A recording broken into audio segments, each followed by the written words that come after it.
At dahil mahaba-haba na rin ang aming pahinga at nakakuha na rin kami ng mga picture at videos dito sa view deck, ay tutuloy na kami sa paglalakad papunta sa campsite. Medyo okay na rin pala ang daan dito kasi halos palusong na lang to lahat at wala nang mga pasubida. Sa tingin naman namin ay malapit na kami sa campsite kasi medyo hayahay na nga tong daan kung makikita nyo. At nung makita nga namin tong nakabandera dito ay paniguradong malapit na talaga to. Pagkakita nga namin ng sides na to ay dito na din muna kami nagpahinga saglit. At habang nagpapahinga kami saglit ay kumuha muna kami dito ng bayabas na kahit hilaw pa ay kinakain at kinakagat talaga nila. Pait pa. Pait pa? Ay, diri dito. Uy. Diri siguro lapos. Kaya ba? Kuan katong sa ay katong isa.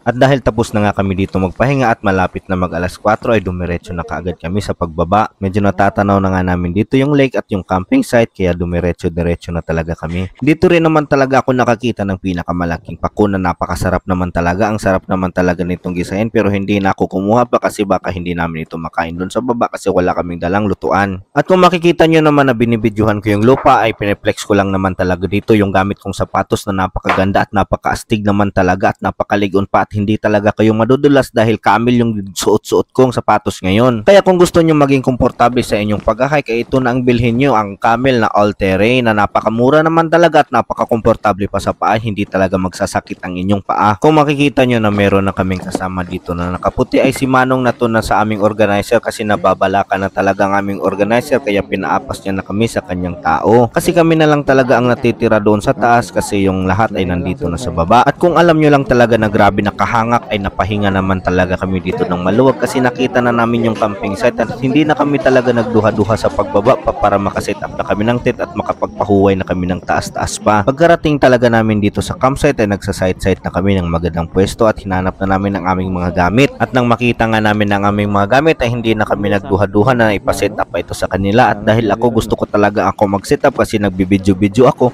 ay sinet up ko na ito kaagad-agad para maya-maya ay magtatambay na talaga kami at sobrang init na at maliligo na kami maya-maya dyan sa napakalamig naman talaga at napakalami naman talaga na ilog nila. At dahil siguro nabagot na si Jack dito sa pag-aantay sa akin mag-set up ng tent ay tinulungan niya na ako para madali talaga kami dito. At pagkatapos nga namin mag-set up ng tent ay niyaya na ako nilang dito maligo para mabugnawan naman talaga ang aming napakainit na lawas at napakahuwas at napakalagkit naman talaga naming mga balat. Alam mo na kahit sobrang pagod namin ay nakakawala talaga ng pagod at nakakawala talaga nakakatanggal talaga ng pamaol ang tubig dito nila na kahit napakalamig naman talaga ininda talaga namin ito para lang ginawa ng aming mga maiinit na katawan. Siguro nalalamigan lang kami dito kasi napakainit nga ng aming katawan at naninibago pang aming katawan kasi mahaba-haba naman talagang aming binakutasay. Kaya kung makikita ninyo na nai-enjoy talaga namin dito ang tubig kaya i-advise ko na rin sa inyo na kung galing kayo sa pag-hike ay bumabad na kayo agad dito sa tubig nila na napakalami naman talaga. At speaking of lami naman talaga ay tinawag na kami ng aming tatay dito na tatay namin na organizer para papakakainin na kami para matanggal naman talaga ang pagod namin at pamaul at makarelax na kami kaagad kasi malapit ng gumabi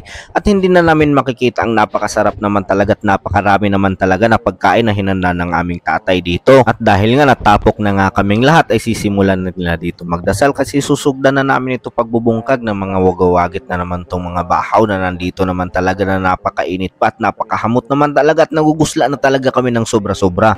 Amen. Happy birthday. Happy birthday to you. Happy birthday to you.